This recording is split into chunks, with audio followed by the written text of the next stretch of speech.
What's up guys, my name is Jay, welcome back to the channel. Today we're going to be installing the Eibach Pro-Truck Coilover set 2.0 into the 2016 Chevy Colorado. So as you guys already know, we're already rocking the RoughCountry 2-inch level kit on the Chevy Colorado. I don't have the full 2-inch on, I just have the 1.25 spacer on the top of the stock strut right now. So we're going to be taking that off, taking off the stock strut and spring and installing the Eibach kit. But just for reference, so we can check it later, we're going to see where we are from ground to fender.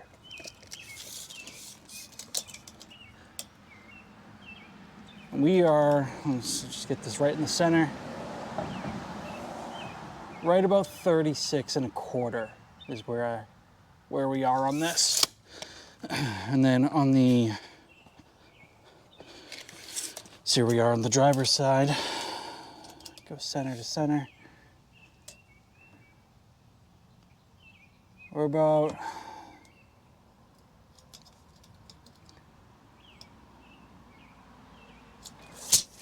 a half-inch lower, so we're 35 3/4 on the driver's side and 36.25 on the passenger side.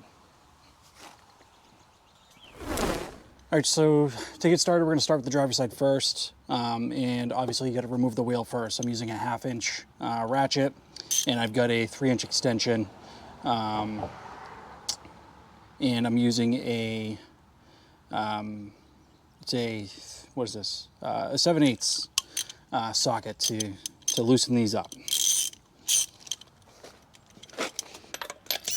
So now that we got those loose, what we want to do is take our lift or our jack here, this little indent on the frame. So this is the driver's side door right here. This indent on the frame, we're going to want to line up our jack with that indent. We're going to lift it and then we're going to support it with the jack stand.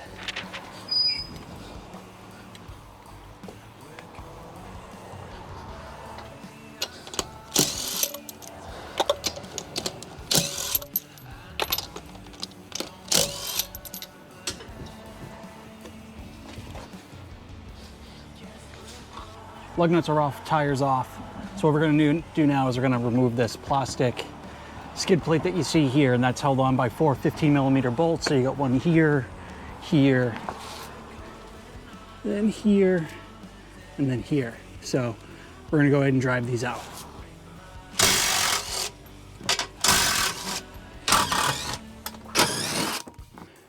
All right, so with that removed, you're going to want to start taking off the sway bar bracket, and that's going to be, let's see, trying to see here, it's going to be this, and there's a 10mm bolt on both sides, so we're going to go ahead and remove those now.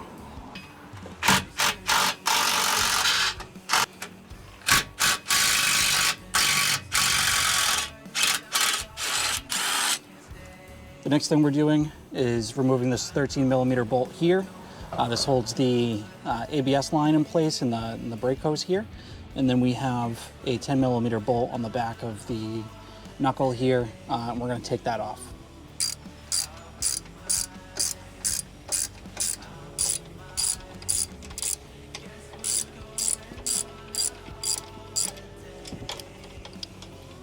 Next we're going to hold the bottom. There's a 13mm bolt on the bottom here of the that's holding the sway bar in place, and a 15mm nut at the top. So we're going to disconnect both of these, take this out, and that will free the sway bar out. And then we're going to use a 21mm box wrench to loosen up this this nut right here. And you're going to need a crescent wrench to hold this because this will free spin.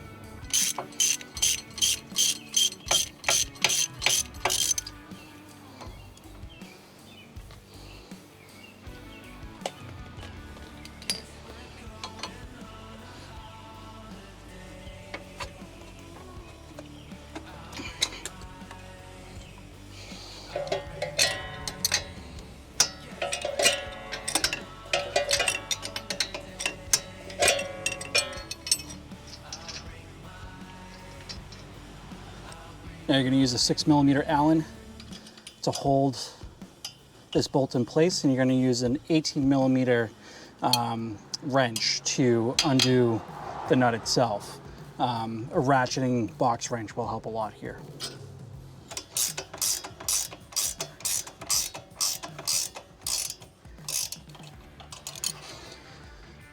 So take it off a little bit. Don't take it off all the way. Make sure you have the knuckle supported by a jack stand or a jack or something. You're going to want to get it supported by something. When you take this off, this is going to basically bounce up, and then we're going to be on to the next steps from there. But you just want to be careful at this point.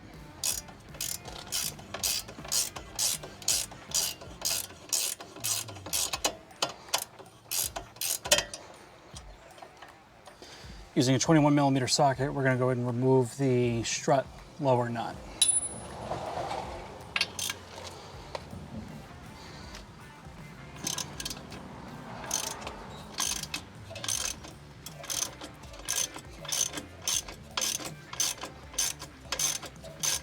All right, so we got the bottom of the strut all disassembled. Now we're going to take the top part of the strut out. So we're on the driver's side of this truck. This is typically pretty difficult.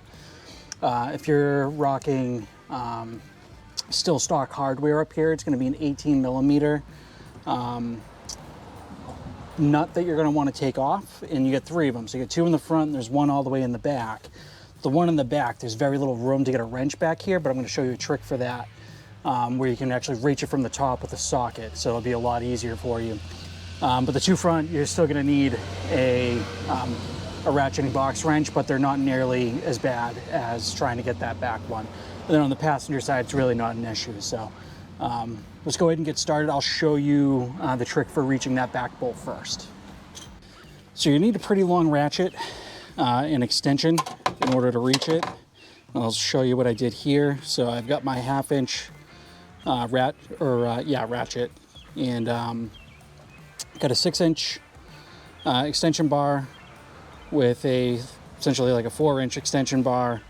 And then you could put like another 3-inch at the end of this to give you a little more room. I don't think you need it.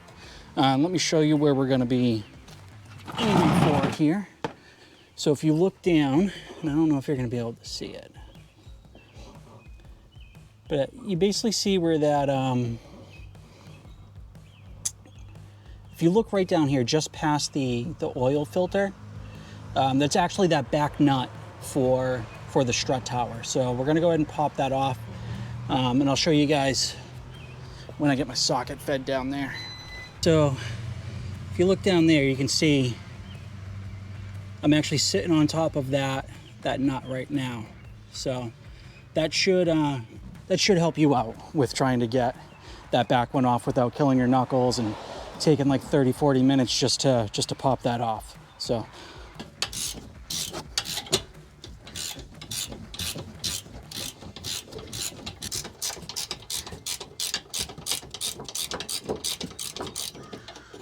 all right, we got that out, so now we just need to finesse out the strut.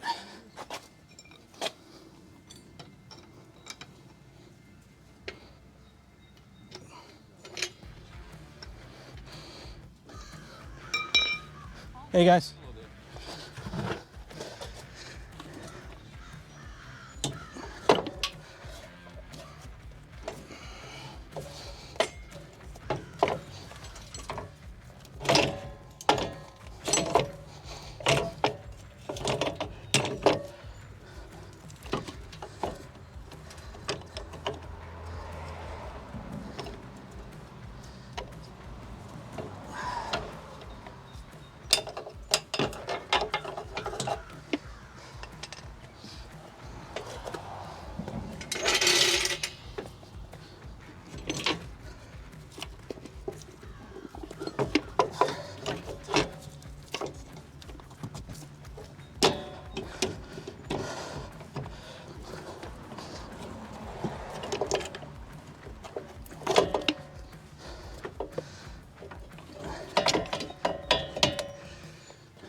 So I get the old strut out. This is the new Eibach Pro-Truck Coilover 2.0. So when we put this in, we're going to be putting it in with the Eibach logo on the top facing out towards the truck, towards us. So to put this in, what we're going to do, it doesn't use a, it doesn't have a stud that comes up with a bolt that spins down on it. It actually has these 17 millimeter bolts that screw down into it. So what we're going to do is we're going to get this up in there, and then we're going to start these by hand, and then I'll tighten down the one in the back first, since that's the most difficult to get, and then I'll use the ratcheting box wrench on the rest of them. So let's get started.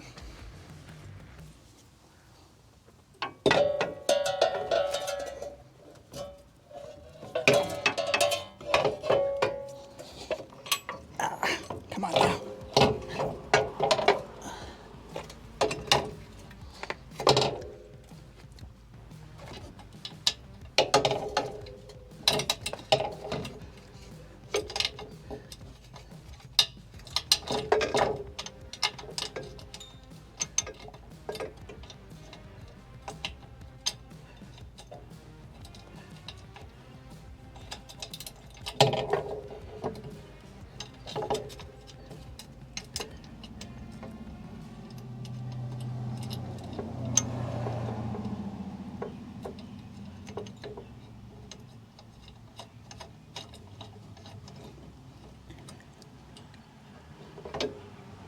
So we got the top bolts in. They're just finger tight right now. You see, I can move this around. And you want to leave that like that, so that way you can drive in the bottom strut bolt. So we're going to reuse the one from the stock. So we're going to go ahead and start that in, and then we're going to tighten that down to 90 foot-pounds.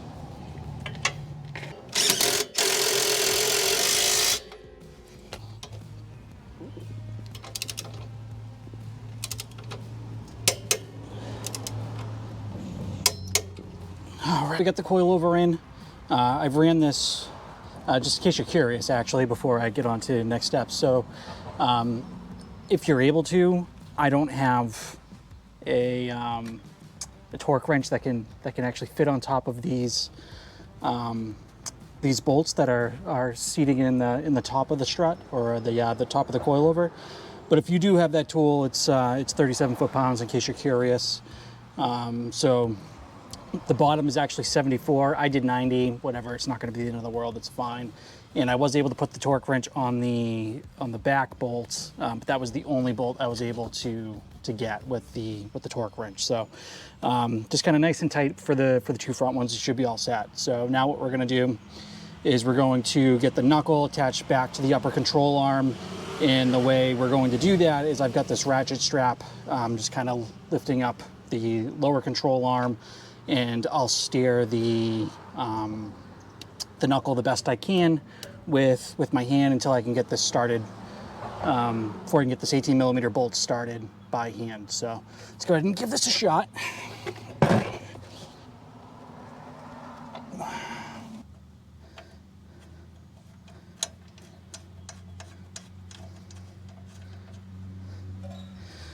All right.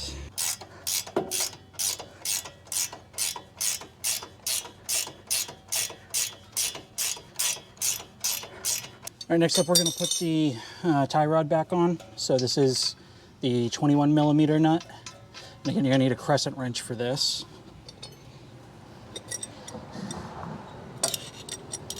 See if we can get this.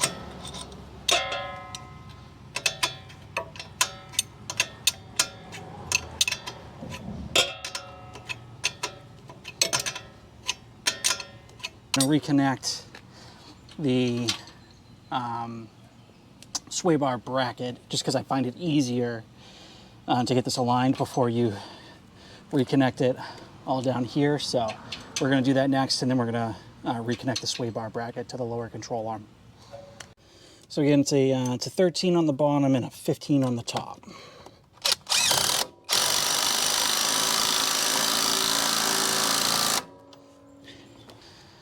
All right, so the only things left is we're gonna get the ABS line back on, so that's a 10. And then we're gonna do the 13 millimeter bolt on the side to just secure the brake line and the ABS wire.